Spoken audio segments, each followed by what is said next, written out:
My name is Mike Reno. Thank you for the opportunity to speak. This thing's hot. I'm going to keep it down a little bit.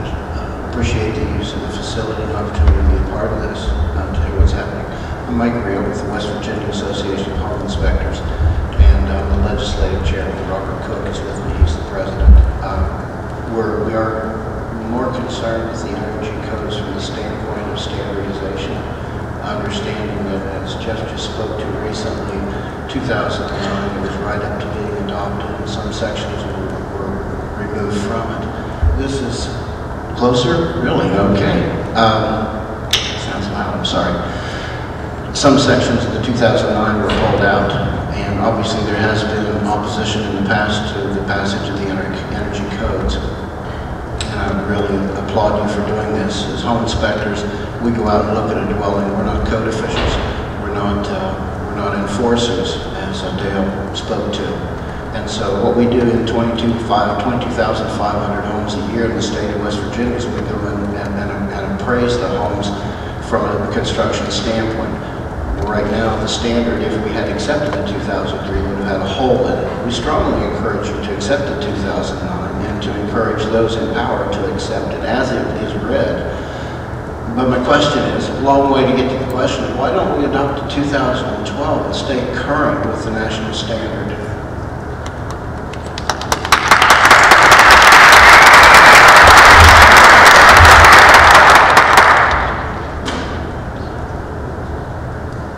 Which speaker wants? You know what I did? I skipped the step introducing. Rebecca is the only new face on the panel here. And Rebecca, when it comes time for you to answer a question, please make sure that you introduce yourself. I'm sorry about that. I may defer to other individuals on the panel, but on the commercial side, the 2009 to the 2012 is a heck of a bump for this state. We found that out in Kentucky. Number one, it raises the bar, if you will, lowers the energy by 27%. And that's based on average energy costs as the standards were developed about 2008. Well, your state has a relatively low energy cost. So some of those suggestions, there's no question they're justified in Hawaii or New Hampshire. West Virginia, doesn't fully justify the adoption process early on. Number two, the 2010 standard, 2012, regulated loads now include plugs, the plug loads in the building. That was excluded before, but computers, all these appliances use power. And in that standard, they started to attack and address upper limits for those. It's all part of the training issue. We found in Kentucky that it was better to adopt the 2009 put the emphasis behind bringing the code inspectors and the builders and the architects and the contractors together to enforce the 2009 code, to have it in place before we went to the 2012, which expanded the code, made it more complex, more energy savings, like crawl, walk, run concept.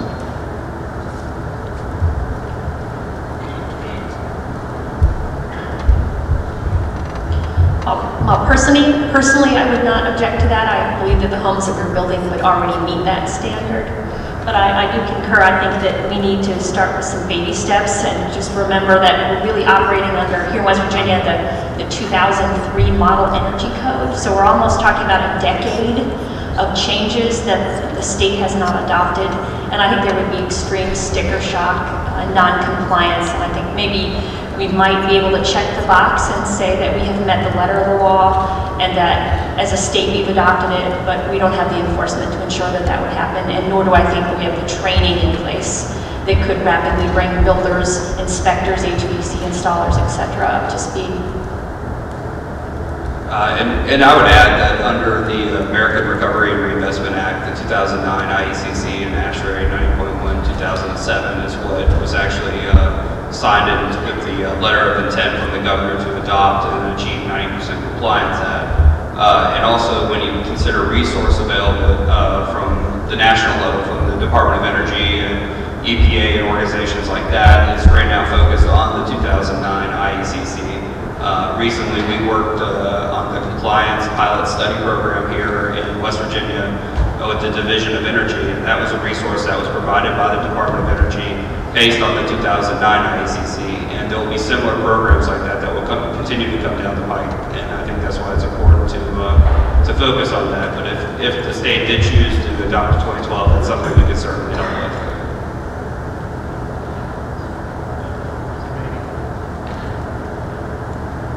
Hang on. All right, we're good.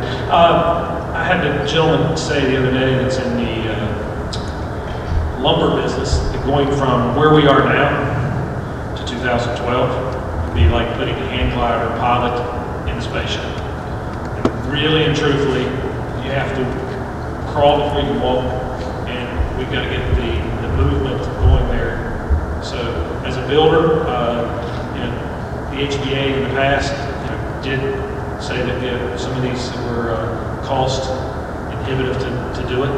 Going that level would put in real tough issues on the builders, and then financing, and then on low income homes, it would price that out of the market.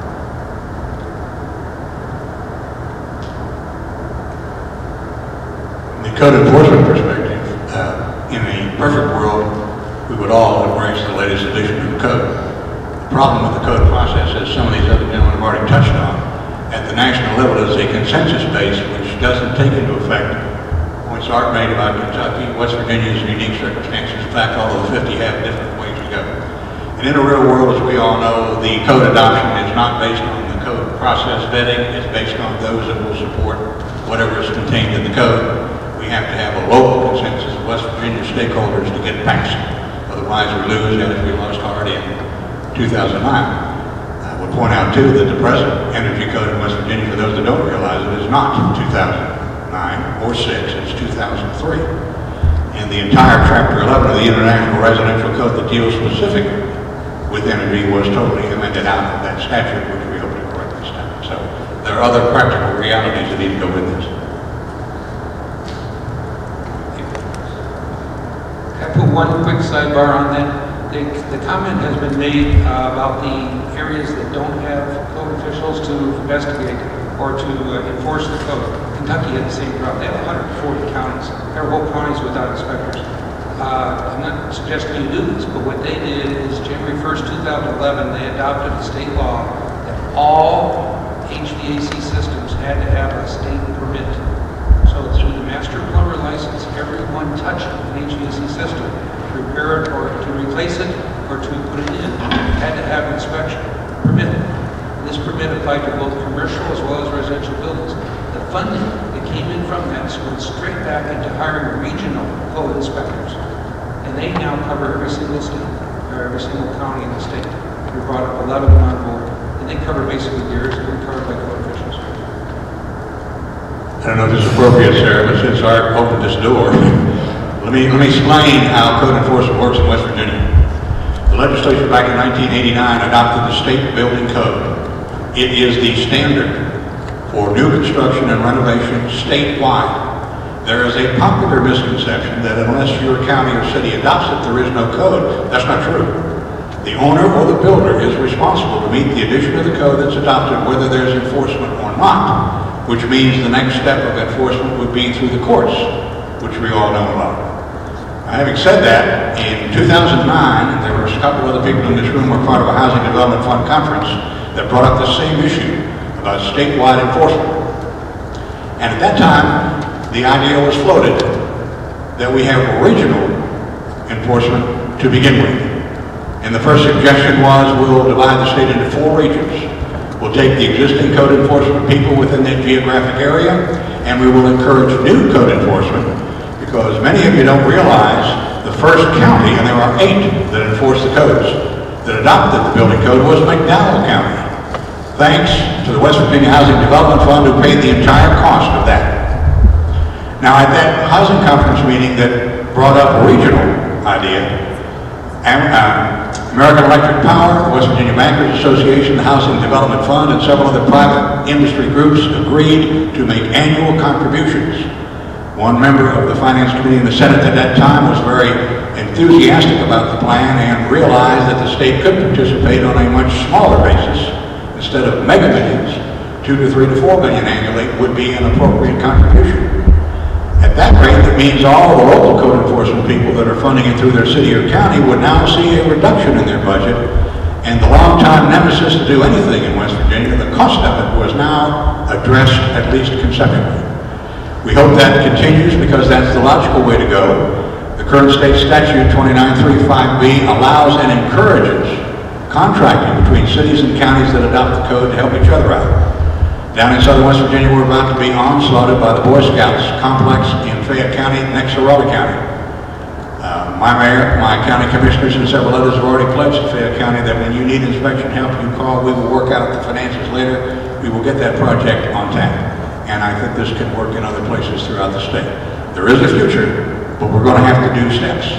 Make no mistake, the big state building code and whatever edition of energy conservation is adopted is the standard statewide, every county, every city. At current time, we have 8 counties and 65 cities that, by their local ordinance, adopt and enforce the building code. I have a question directed from Mr. Oxley. I think it was you that said that West Virginia has the highest per capita consumption of energy, or among the highest. And I'd like to know what you're including. Is it just as building, or is it building and gasoline, or does it include energy production costs and all kinds of other things? And I'd like Ms. Stafford, assuming that we're dealing with buildings, you're dealing with the power companies and they're encouraging conservation as they should. But I'd like the entire panel to address that, starting with Mr. Oxley. Thank you. I may have not said that exactly, but you're exactly right. I know the panel did address that. The issues are we are fortunate in West Virginia to have home ownership is a great, we lead the nation in home ownership. We also lead the nation in leaky houses. Mr. Sinclair that's sitting in this room is a spray foam guy and a HERS rater. We did a house in Dunbar that had 107 inner air changes per hour versus 7. So basically this poor woman in Dunbar is trying to heat and cool most of Dunbar. So it's not a surprise that when we went in and did her first estimates, her energy bills laying on the kitchen table were somewhere for about a 1,200 square foot house for about $170 a month. Her current are somewhere in the $62, $68 a month. So yeah, we use about 40% of our energy for home heat, opposed to only about 34–35% in transportation. West Virginia is even worse due to that. We have homes. I happened to grow up, I told this group last night, I grew up in a house in rural West Virginia, or rural Putnam County. We had free gas heat. So gas was on up until about May. But fortunately, we did have a pretty good, the house wasn't that old, but we've got, southern West Virginia has leaky houses. So yeah, we're contributing in West Virginia to global warming in itself. So yeah, we need to tighten up our old housing stock along with new construction. So this is a two-phase animal in the sense that new construction, yes, but also we need to look at retrofitting our older building stock to become more energy efficient.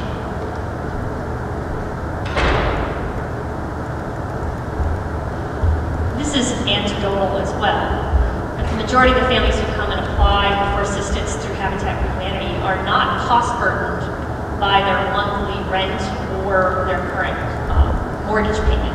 They're cost burdened because of their utility costs. It's not uncommon for us to see a family that's paying $200 a month for a mortgage payment or paying $200 a month for rent, but then they're paying $300 or $400 a month to be able to heat that, sometimes even more during the winter. So what I do know statistically is statistics we've stolen from the weatherization programs in the state. Really the justification for why we have weatherization programs in the state is that our low-income population here in West Virginia spends 24% of their monthly income on utility costs, which is completely unacceptable. Can you imagine just what burden that is to a family who's needing to spend that much just to heat and cool their home? That's perilously close to HUD's making the unit unaffordable completely, because HUD's guidelines, as you very well know, say that a family shouldn't be spending more than 30% of their gross monthly income on their entire housing costs. So if you're already spending 24% on your utility costs, you have 6% less to make a mortgage payment, pay your taxes and insurance. So I think if we really drill down and look at those numbers, we may be able to tell that West Virginia has the highest homeownership rate in the nation, but I think we should be ashamed of how we're allowing families to kind of live in those housing circumstances.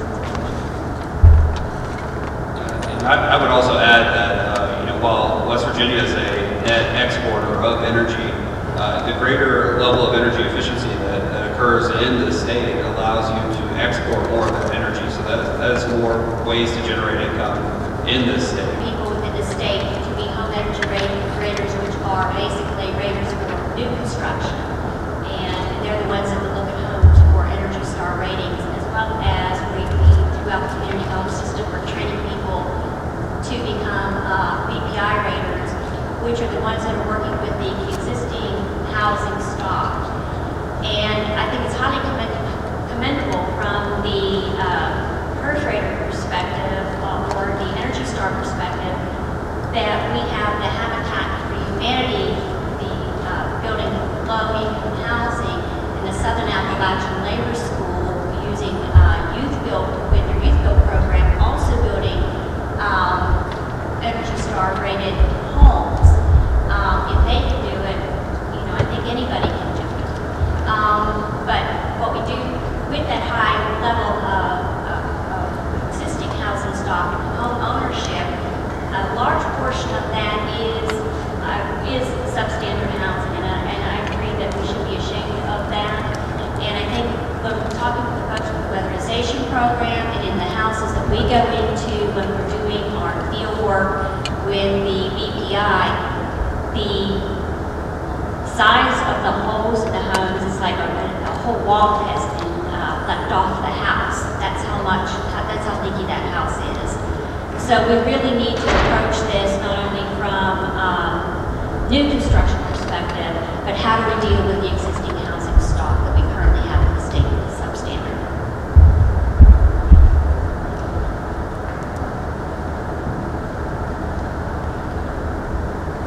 I think to answer your question, I did make a comment on that earlier too. And right before I came over, I went and I double checked my numbers just to make sure I was accurate. And if you go online and put energy use per capita compared on a statewide level, we use, I think, 16.5 kilowatt hours compared to 12 kilowatt hours on an average. I think it's about a week or a day, I'm not sure which, but those graphs are online, and you can see that we use 40% more electricity. And I don't know what the energy used for gas is. It may be similar, but on an electrical basis, that we use 40% more than the average home across the country.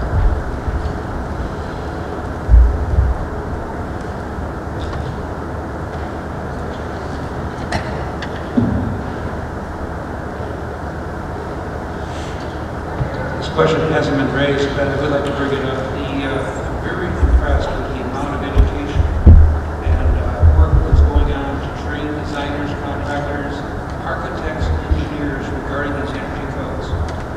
It's much better for them. It's done. Well, was there? From a professional standpoint, whether you're building it or designing a facility, commercial or residential, it's much better to know the requirements ahead of time before you start designing that building. Because if you design it, you invest the time, you have it ready to go, you present it to the code inspector, the energy code inspector says, nope, can't do it.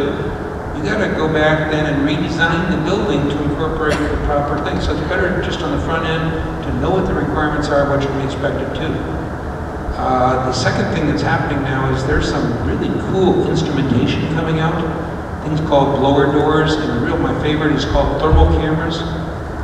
I know of jobs that are in other states where they're going around now, and the universities are snapping pictures of brand new buildings, and look at all the leaks. And they're suing the general, and they're suing all the design professionals involved, saying, why didn't you put that up the right way? that is really a bad time to find out you have a bad building. So really, I've seen the professionals, everyone saying, what are the requirements? Let's get up to this booster.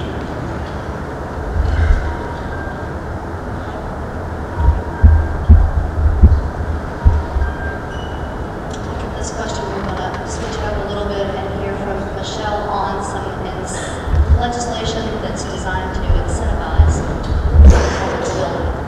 And Rob, don't let me forget you too on the funding of it all. The question I have in regards to building sciences, I don't understand all the pressure differential and stack effect that happens when you make a home energy efficient. But I've heard cases where a resident has this energy efficient home and they switch out the dryer and it can cause the water heater fluid to backdraft and carbon monoxide into the house. Is there a transition with informing the homeowner of items like this? Because I know I heard, is there a level of education for each homeowner that needs to be brought up to speed when they are, Energy Star? You're talking at least. That's actually, there's something that they're starting with the resident HERS raters now, is starting to bring in the combustion zone testing. It is currently a major portion or component of the training that you do both in the classroom and in the field with BPI, with Building Professional Institutes, training for analysts for existing housing or existing buildings. It doesn't take much to change what happens within a combustion zone. You're very right about that. And it was something that concerned me a little bit about the new construction, because not everybody is going all electric, although a lot of them are. But if somebody does put in gas, they also need to be looking at, if you tighten up a house, you greatly affect how well your furnace is going to operate, your gas stove is going to operate, your gas water heater is going to operate. And so you need to be testing in and testing out after, if you go in and you tighten up a house, you need to test the house before you go in to tighten it up, make sure everything's running properly ahead of time, and then you set it up under what they consider worst case conditions. So then you can determine, okay, I put the house in the current worst case conditions. Is it going to backtrack? Is it going to cause some health issues for the people? A lot of this is going to be education. The building analysts, the BPI professionals, they will be educating the customers as they go in. Hopefully everybody that's going in and tightening up homes that have combustion appliance zones are bringing in somebody that can do the combustion zone testing. It is a concern to me personally that people might be tightening up a home without taking that into consideration, because it is probably, 60% of the training that you get with BPI.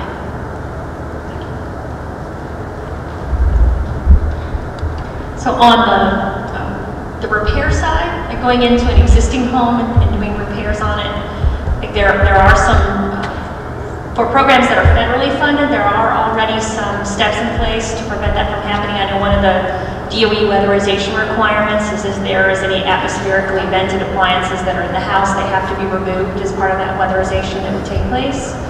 On the new home construction side, I think is maybe where we're lagging. There's no requirement for a builder to provide any training to a new homeowner. In our Habitat program we do, a lot of the things that we're installing are appliances that families are not familiar with, so we have to teach them how to use them. I think you can also build a little bit smarter and build some fail-safes in. For example, in the houses that we build, we don't have an on-off switch for the fan that brings in fresh air from outside, so a family would not inadvertently turn it off or be able to disable it. It's hardwired, like smoke detectors are hardwired. So I think some of that's going to be learning curve for new builders who are not maybe making the same selections of products instead of buying a fan that has the on-off switch for the fan and the on-off switch for the light, that the fan would just be hardwired. And there's multiple products like that that are out on the market that help to prevent things like that. I also think that CO2 detectors are important, as well as occupancy sensors that can be either bought as part of those products or can be wired into those products that would kick on ventilation to prevent things like that from happening. But I do think that is a very good point. If we're building houses tighter and building them better, we need to be making sure that families are educated, that maybe they can't operate that home the same way that they had operated their previous home.